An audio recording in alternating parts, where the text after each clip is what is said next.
Welcome to a dialogue on accountability in the digital age. A dialogue with representatives of a global, multi-stakeholder community.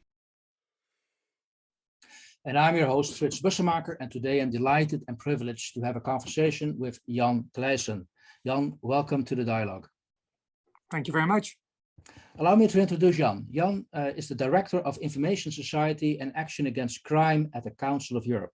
Now, you've been there for over 23 years, and in that position, you have given numerous speeches, lectures, interviews, too many to mention, and I found a lot of those speeches online, which I will refer to in our dialogue. What I also found online is, well, you went to university both in the Netherlands and in Canada, and it looks to me, if you look at your profile picture, you actually have a pilot license, because I thought you were standing for an airplane on your LinkedIn profile. Is that correct? I'm standing next to an airplane on my LinkedIn profile. That's correct. It's actually it's a Spitfire, the plane that won the Battle of Britain and ultimately helped to ensure a victory over Nazi Germany in the Second World War. I flew it when I was 60. In fact, I've been at the council not more than 23 years, but virtually 40 years, almost 40 years. Next year it will be 40 years at the Council of Europe. Wow. So when I celebrated my 60th birthday 4 years ago, this was a birthday present, and I flew from Biggin Hill, one of the Battle of Britain airfields, as a co-pilot, the Spitfire you see on my profile. I'm tempted to continue on down that route, but we are going to talk about accountability in the digital age and what the Council of Europe is doing there. I will link it to one of your other hobbies. You are a marathon runner, and that begs me immediately to ask you the question, solving the issue around accountability in the digital age. Can I compare that to a marathon? Yes, Fritz, you certainly can. In fact, getting standards approved at international level is generally a marathon and not a sprint. The Council of Europe now has 46 member states, until very recently 47, but because of Russia's aggression against Ukraine, it's breaking all the rules in the rule book, and in particular also the rules of the Statute of the Council of Europe. Russia was expelled from the Council of Europe mid-March, and we're now at 46 member states, who have the states which have established some 200 treaties over the years, best known as the European Convention on Human Rights. And I can assure you, negotiating with many states, and in cases of digital issues, other stakeholders as well, is certainly an effort that requires a lot of sustainability, requires perseverance, and you have to keep pushing. So yes, it would. It is a marathon. Marathon. Yeah, but the question behind that statement or that question is also actually the reason. One of the big reasons why UNESCO instigated our institute is that we don't have that time. Digital technology is moving so fast that they observed their member states were complaining about the fact that rules and regulations are lagging the development of digital technology. So how does the Council of Europe view that? Well, there again, if I may set a parallel with the marathon, you have slow marathon runners and fast marathon runners. You know, the world record is now about 2 hours, and we've been given about 2 years to negotiate this treaty, a treaty on artificial intelligence, the latest one, which is under preparation. When you speak about digital accountability, it is probably, for the purposes of this discussion, at the moment the most interesting one to mention. And we have been given until November 23, November next year, to complete a treaty, and we've started negotiating in March. So that's it's actually more than a year and a half to establish a binding treaty with 53 states at the table, Council of Europe member states, plus observer states, plus Israel, which is also, plus industry, civil society, and academia. So we better run a fast marathon. Okay, so because one of the questions we raise is what are possible instruments to help with addressing this issue. And do I hear you correctly say, well, if you put yourself on a deadline, then actually this will help speed up the process? Is it that simple? Yes, in fact, the deadline is set by our member states. The governing body of the Council of Europe is the Committee of Ministers, Committee of Foreign Ministers, I should say. And they have taken a very clear decision. They've set up a committee of experts from capitals who will negotiate together with the other stakeholders I mentioned. And the deadline, the firm deadline set by the Committee of Ministers is November 2023. So there is a very clear mandate and an instruction to finalize the work by then. And we certainly, from the Secretariat side, do everything to enable our member states to reach that objective and to have a text ready by that time. Of course, we don't vote. I mean, I'm a member of the Secretariat. We accompany, of course, the member states. We prepare the drafts, we facilitate the negotiations, try to build bridges and find solutions. But ultimately, of course, as you all know, Fritz, it will depend on the political will of the member states to get there. But the decision, once again, was taken unanimously by the foreign ministers of the Council of Europe, so which presupposes the political will to get there in time. That is good to know that there are ways you can move things forward, maybe quicker than people realize. Now, this is a little bit talking about the process and how the Council of Europe approaches it. If you look at the content, and specifically AI, because the Council of Europe has developed the world's first treaty on AI and human rights. And then the question behind that is, what needs to be regulated? As far as the Council of Europe is, why do you need to regulate it and what needs to be regulated? Okay, just to be precise, we have not established a treaty yet. We've intended to do so, but it's, as I said, November 23 that we hope to have it ready to submit to our governments and then opened for signature, followed by then hopefully massive ratification. Let me take one step back in order to explain, to answer your question more fully. The Council of Europe is an organization which was set up in 1949, as you can see on the poster behind me, in the wake of the horrors of World War II, to protect human rights, democracy, and the rule of law. These are our holy trinity, if you like. These are our guiding principles. And the Council of Europe was created to do so through law. The European communities at the time were pursuing the same objectives through economic integration. The Council of Europe was basically set up to do so through legal and political also, but also very much legal cooperation.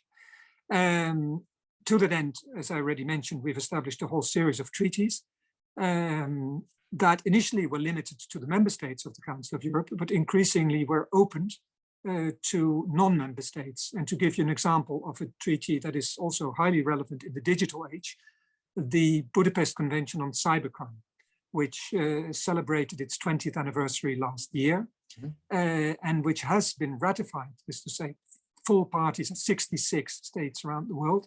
But last year we were active in 130 countries. So that is not quite the entire membership of the UN, but it's a very high percentage of states in the world. And it is really the global benchmark on fighting cybercrime. And so that was 20 years ago when the Council of Europe decided that in order to pursue its objectives of ensuring, promoting respect for human rights, rule of law and democracy, it needed to tackle also digital developments. In fact, it had done so already, it started doing so already 40 years ago, when it established the world's first treaty on data protection, at a time when virtually no country in the world had any legislation on issues such as data protection. Even the term itself was a novelty. And therefore, the work on artificial intelligence now is in that tradition, that where digital developments and the increasing use of AI, I'll answer your question a bit more fully, the increasing use of AI by governments poses challenges to human rights, rule of law and democracy, that our governments decided that it was necessary to establish also rules with regard to the use, to the development and the use of artificial intelligence where it has an impact on human rights, rule of law and democracy. Now, of course, you could say, Jan, very interesting, but can you give any examples where any use of artificial intelligence has ever caused a human rights violation? Well, sadly, I can. And sadly, Frits, this concerns our home country, the Netherlands, where a scandal referred to in the Netherlands as the child allowance scandal caused thousands of victims who were wrongly considered to have defrauded the system by an algorithm that had not been properly tested by the tax authorities, that was highly biased. It led to deaths. People killed themselves. 1,600 children were taken away from their families. The case is still not resolved. It brought the government down. It caused a crisis in our administrative judicial system. So really, it's a very sad demonstration of what can go wrong if artificial intelligence is not governed, if the use of it is not subject to proper governance. The Council of Europe has an expert body called the Venice Commission. It's a committee that advises governments and parliaments on aspects of constitutional law. And the Netherlands Parliament asked the Venice Commission for an opinion on this scandal, which in a Dutch report had been labeled unprecedented injustice. And the Venice Commission drew attention to the need to ensure that artificial intelligence systems should be properly governed. What it also said is, and that is, it's only a slight comfort, but what happened in the Netherlands could very easily happen elsewhere as well. It still happened in our country. So the Dutch example did prove the point. We need to do something about this because it's a real world example. So no, I wouldn't call it a blessing in disguise, but it helped put it on the agenda. Say, look, we need to regulate this. Yes, absolutely. Yes, I certainly wouldn't call it a blessing. I mean, as I said, people died. People are still massive, large amounts of people are still suffering the consequences. But it's a very powerful illustration, I would say, a very powerful illustration of how careful one should be when delegating to automated systems decisions that are normally were taken until very recently by humans. Because a lot of the safeguards that we have for human actors are apparently not, and in this case certainly were not, put in place when delegating the decision making. To give you an example, before you become a tax inspector in the Netherlands, you have to pass all sorts of tests and exams. Before you become a judge, there are very strict criteria, and you have to follow a particular education, be admitted, be selected. So there are a lot of safeguards. And when it comes then to delegating decision making, we see there in this case a system was put into place without the proper boxes being ticked. So the regulation, the Council of Europe, hopefully by 23 will have in place, should take care of that. Well, it will, of course, it will mitigate the consequence, hopefully, and it will help. Let's not, we should have no illusions that a legal framework will totally prevent any abuse or will prevent any harm. What we do hope, though, and we're fairly convinced about, is that such a legal framework, such a convention, will force countries will of course undertake under this convention voluntarily, but they will put in place national legislation in order to implement convention's provisions, which should provide a number of safeguards to prevent tragedies, because I think that's the right word, tragedies like the one happening. And should things go wrong, which of course they always can, also to provide remedies, to provide oversight and remedies to repair the damage where possible and to limit it as much as possible. And that also then means knowing who's accountable for doing what or did not do anything. Absolutely. There's all sorts of, it has to do with it has to do with the algorithms themselves, with the data, with the competent human in the loop, with human supervision, with barriers, safeguards, guardrails, if you like, to ensure that we make the use of it as safe as possible. And we set a number of criteria regarding its use, especially, of course, by public authorities. We're not going to regulate, just allow me perhaps to add this, Frits, we're not going to regulate the technology as such. Some fears have been expressed that it would, that regulation here would hamper innovation. I think that is certainly, that is not the case, will not be the case. It's not the case for medicine, by the way. Medicine is one of the pharmaceutical industry is one of the most tightly regulated industries in the world, and yet it is remarkably innovative. And the very rapid development of a vaccine against COVID has demonstrated how innovative it can be. And yet it is very, very tightly regulated. So regulation, good regulation, will lead to good innovation. Actually, that's a very good example. You can indeed share with the skeptics that actually it will help. Medicine COVID has proven that. And by the way, the year 23, is that related to a quote you once referred to from Stephen Hawking, who said, if we don't regulate it by 25, we'll be too late? Yes, that is a coincidence. Yes, no, I think there's a general awareness that we need to act fast. I mentioned the Venice Commission, and the Venice Commission really pointed out that what happened in the Netherlands could very easily happen in other countries as well. It is something we should absolutely prevent from happening, ensure that it doesn't happen. In this case, the numbers, when they were in the thousands, but the number of casualties was fortunately not in the tens of thousands, but it is very easy to imagine situations where the use of artificial intelligence could lead to even greater catastrophes. So we really, really must act fast. Also, because increasingly governments are delegating to automated systems, because it's very tempting, of course. It has this veneer of objectivity. No, it's a machine that decides, the computer says it's okay.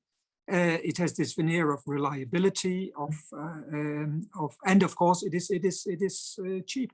You can replace a lot of people by some certain algorithms, but when doing so, you must make sure that they are, as I said, they're properly checked, and that transparency, reliability, robustness, and the buzzword of this conversation, accountability, are guaranteed. Now, so far we've talked about a situation, a discussion amongst professionals. Also, they're various stakeholders, but they're professionals. What is your opinion and assessment on, I'd say, the general public? Is there enough awareness, I would say, in the non-digital community? No, certainly not. And that will definitely be a part of the new convention, is the necessity for governments to improve digital literacy, which of course includes literacy about artificial intelligence. An interesting example, a real world example of this, is California, the state of California in the United States, which has enacted a law which obliges companies with a certain number of customers to inform these customers when they're interacting not with human agents in companies, but with bots, with machines. And that is certainly a principle that will be included also in the new convention, that governments should ensure that the citizen, when interacting with government services, which are automated, so with machines, with computers, with algorithms, that the citizen is aware of that. And in addition to that, of course, the necessity to ensure that digital skills are taught not only to the younger generation, because in a way, in this case, the younger generation is more aware, but also to elderly people and vulnerable groups. I'm thinking of people with disabilities, for instance. The elderly who were not brought up with computers, but need to use them now to function in our societies. Okay, now I don't know if you're able to answer this question. You've just given us the Californian example. We could cut and paste that example in Europe and say, here, we're going to do exactly the same thing, because one of the things which the Council of Europe advocates is to uphold accountable organizations to be accountable. We need an informed public. Is that how does the Council of Europe plan to do that?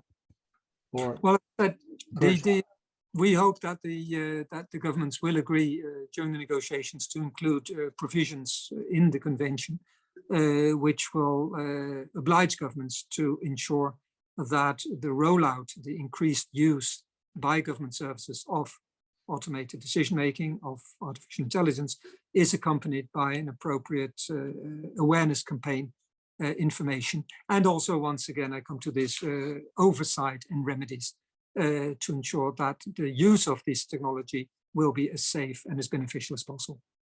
Okay. Now, there are a couple of questions, Jan, I'd like to ask you. You triggered me. You mentioned indeed that the number of members, for the reasons you mentioned, of the Council of Europe dropped by 1 recently, beginning of this year. Does that mean you stop all communication, or do you still have like a backdoor, because despite what's happening, they are still part of the same digital world we live in? Yes, with regard to the Russian Federation, the decision of the Committee of Ministers has been very clear. It was a unanimous decision, supported, by the way, by unanimous opinion of our Parliamentary Assembly, our parliamentary body. The Council of Europe has two organs, parliamentary and an executive, one. Unanimity in both. That because of this very grave violation of the statute and the massive human rights violations, the Russian Federation could not be a member. Therefore, we have the organization as such has no relations with the Russian Federation.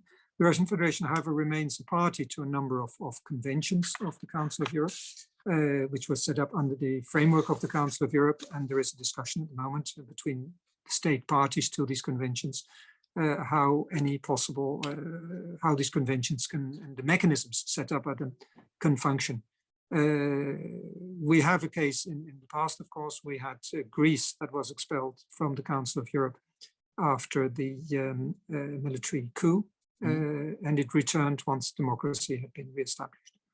Okay, because I'm just wondering how you deal with, because this is a global issue. You mentioned your reach is far more than just the European members. I'm just wondering, how do you get the world on stage, people from the States, people from Asia, or those governments? Maybe the question is, should they be at the table, or can you do without? Well, the Cybercrime Convention is a case in point. As I said, we were active in 130 countries last year. The Russian Federation is not a party to the Cybercrime Convention, never was. But 130 countries did cooperate with the Council of Europe. And in fact, the parties to the Convention on Cybercrime are from all 5 continents. We have African, Asian, South American, Eurasian country, Pacific, Australia-Pacific countries in the convention. We have Tonga, New Zealand, Australia. So, but also a whole series of African, Asian countries. Sri Lanka, for instance, is a party to the convention. So we very much hope that our convention, the world's first convention, the world's first treaty on artificial intelligence and human rights, will also attract attention from around the world. We have already had a request from Israel to be admitted to the negotiations, and we have had now parties to the Cybercrime Convention. Other states, non-European states, also having approached us very recently with a request to be admitted to these negotiations. So there's a very clear interest beyond Europe in our work. And of course, we have the observer states. Just for the listeners, perhaps, or those who watch this podcast, mention the Council of Europe has 46 member states, all European, but it also has the United States, Canada, Mexico, Japan, and the Holy See as observers. And they fully participate in all negotiations. Good to be aware of that. Jan, we're almost at the end. I have 2 questions for you left. Some would argue that accountability in a digital age is a 21st century issue and needs 21st century solutions. So look at other solutions beyond rules and regulations. What's your take on that? I think we are working in with 21st century methods, actually, to ensure this. Traditionally, treaties were established only by government representatives. Now, this particular treaty, as indeed was already the Cybercrime Convention 20 years ago, but now very much more this one, is negotiated not only with governments, but also with representatives of civil society and industry. We have 26 companies and associations, business associations, including all the big Americans, but also a number of smaller European ones and international ones that sit at the table with government representatives to discuss the provisions of the world's first treaty on AI. So it's not just being invented by governments or talked about behind closed doors by government representatives. It's very much an exchange with industry and of course also civil society. So I think we are using 21st century working methods to get there. Good. Final question. Where are you going to put your effort to create this world, an accountable world? I think it is to insist on our values. I think the values the Council of Europe was set up to defend, namely human rights, which of course very much includes government accountability for state actions, rule of law, which accountability, of course, in rule of law is a crucial component. Democracy, democratic accountability are the standards that are as relevant today as they were more than 70 years ago. And the Russian aggression against Ukraine and the terrible suffering there are a very stark reminder what happens if these values are not respected. Fair point, good point. Jan, I want to thank you so much for sharing your insights, what the Council of Europe is doing. I wish you lots of success delivering that treaty in 23. So we'll be looking forward to that. Maybe we'll get you back in the program to discuss when the final treaty is there. In the meantime, thank you for your time and being here. Thank you very much, and thank you for the opportunity.